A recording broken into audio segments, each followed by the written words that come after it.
Hi, good morning. Nandito po ako ngayon sa Krakow together with my friends.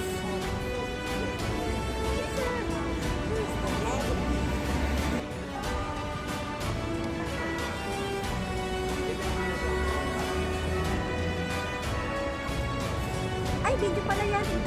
Maria, galapong.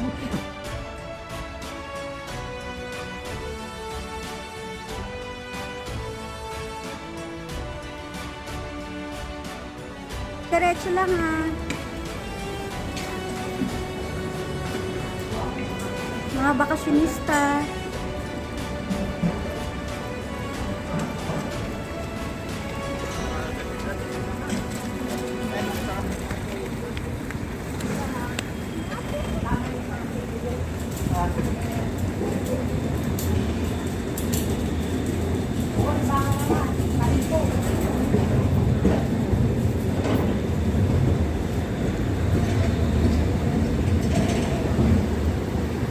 Ito na, Hotel Alexander. Dito tayo. May beef steak talaga. Ang gara pala lang hotel. Poland country. Poland country. Yes. Welcome to Hotel Alexander.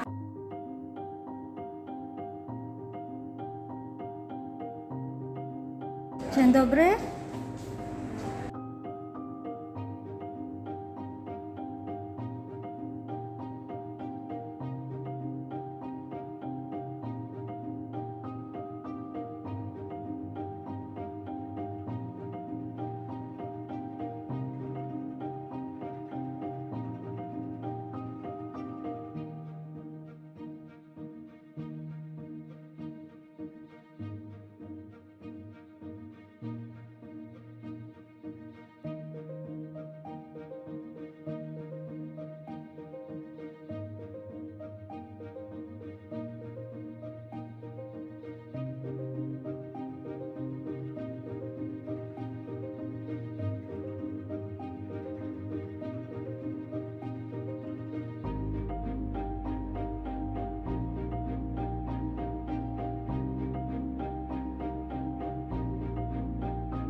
Meron na din sa Batangas.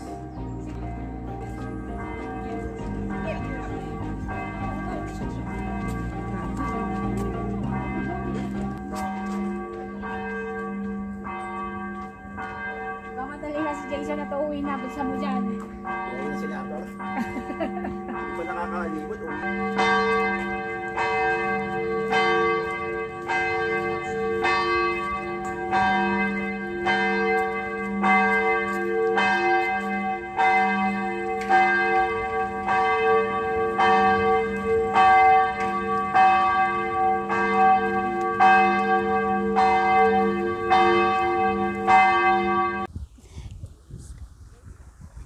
Pinapalumot nila Super to. hot. Para magmukhang magandang itsura. Pag naglumot yan sa magandang itsura. May itim na. Para mabilis. Oo.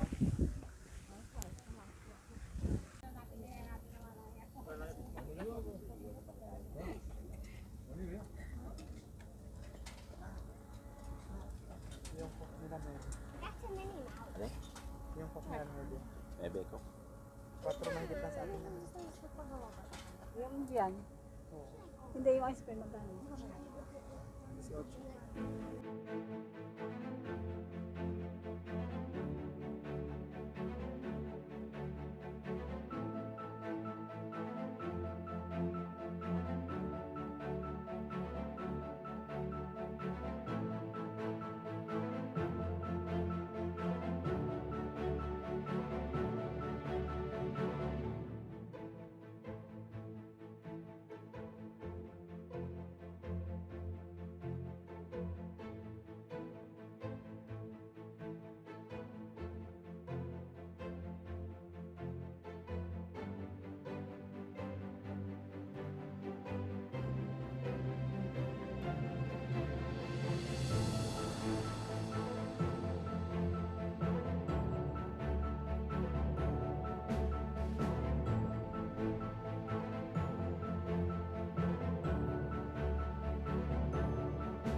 Ang timing namin ay 2 o'clock. Meron pa kami niya. 10 minutes? May 10 minutes pa, no? 10 minutes.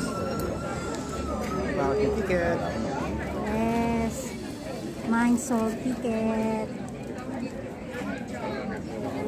First time. Makakapasok. First time in the history, 1,000 peso. 1,300. 1,000 peso. 1,003. 1,300 peso. The face masks for the whole time, so please cover your faces with masks.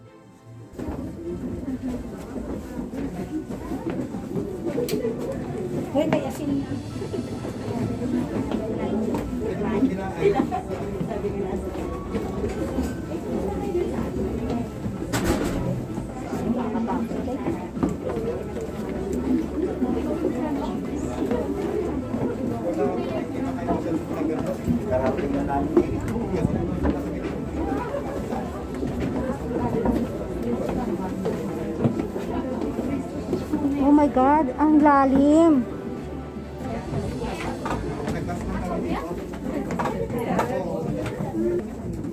$51.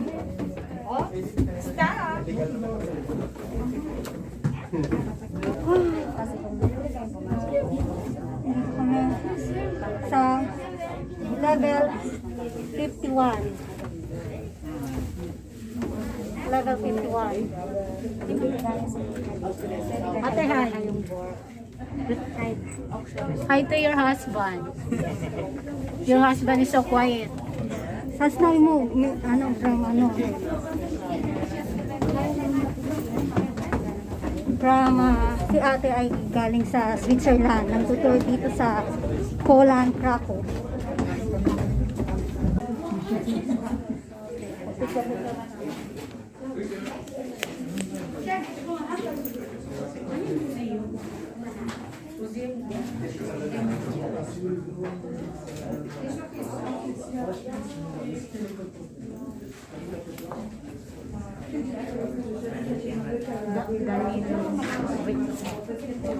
Ladies and gentlemen, we are 64 meters below the surface now, and today we will be visiting also second and the part of the third level. The whole trip may last even 3 hours, but it's divided into 2 parts. The first part, the tourist route, takes about 2 hours, not more than 2 hours. So the tourist route is about 2 kilometers long. We will be visiting underground chambers, corridors, underground lakes, and the underground chapels.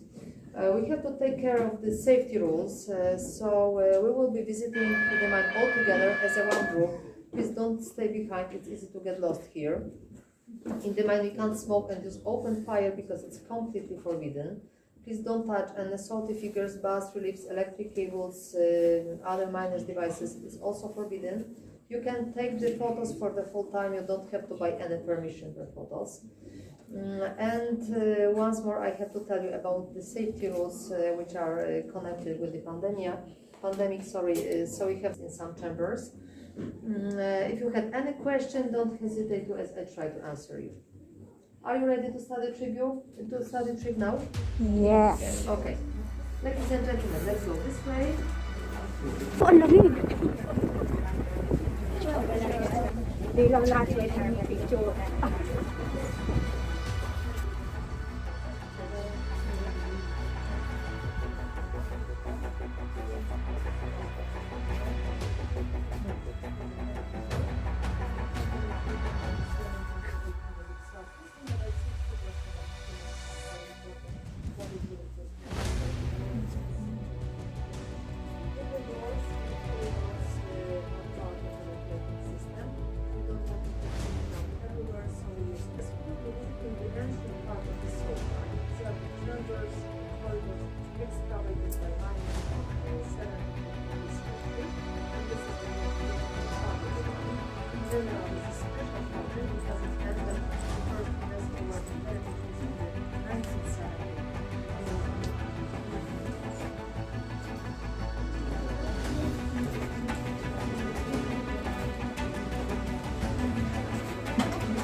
Miners didn't have electric lamps, they used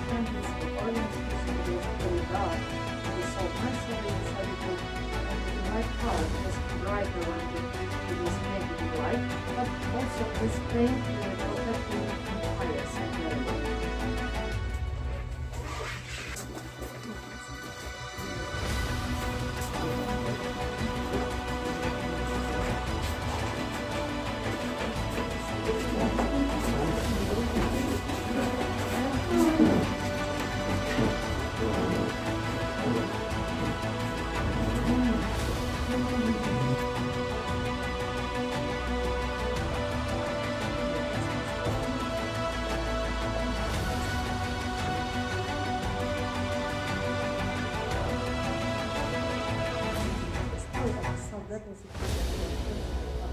millions years ago in the Miocene period. At that time, the water from the sea evaporated and salty layer was left here, but it was destroyed because of the organic movements of the Carpathian mountains.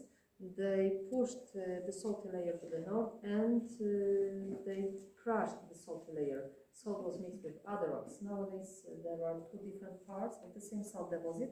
Upper parts dedicated to famous people who visited the mine. The mine was visited by artists, scientists, poets, musicians. One of them was Mikołaj Copernicus. He visited this mine when Copernicus was a famous Polish astronomer. He came to the mine when he was 20. Here is the monument of him carved in the rock salt. The monument was made in the 1973. It was 500th anniversary of Copernicus' birth, and the monument was made just by minor and self-taught artist Władysław Papek. Majority of the monuments, bas-reliefs were made by miners and self-taught artists. These people work as miners, but after hours they were artists. Around chapel in the salt mine. The chapel is dedicated to St. Anthony, our patron, and it was created in the end of the 17th century. The chapel is very destroyed by the leakage of water from the shaft. It's not open for visitors at all, so we won't visit it today, but there will be 3 other chapels. We'll see them later. This is also the story of discovery of salt.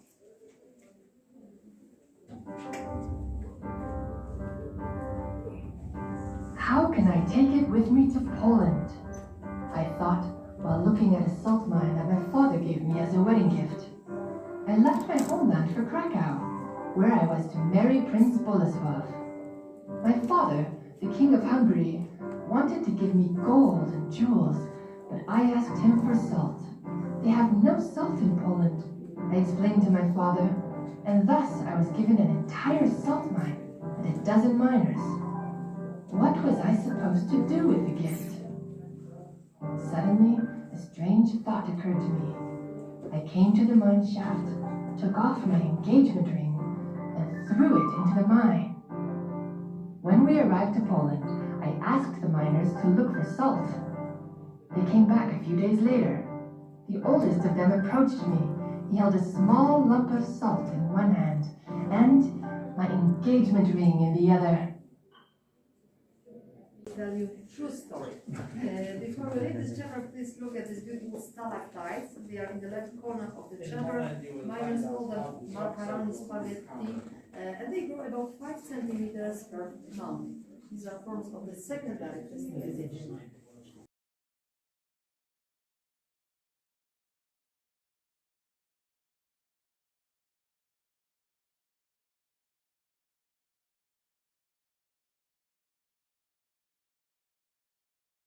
The name of the chamber, spalone, burned out chamber, is connected with the fires. They are connected with methane. Methane was always here, it was deep inside the rock salt, and it became free and miners extracted salt using hand tools. The gas was very dangerous for the miners, for the horses living in the mine.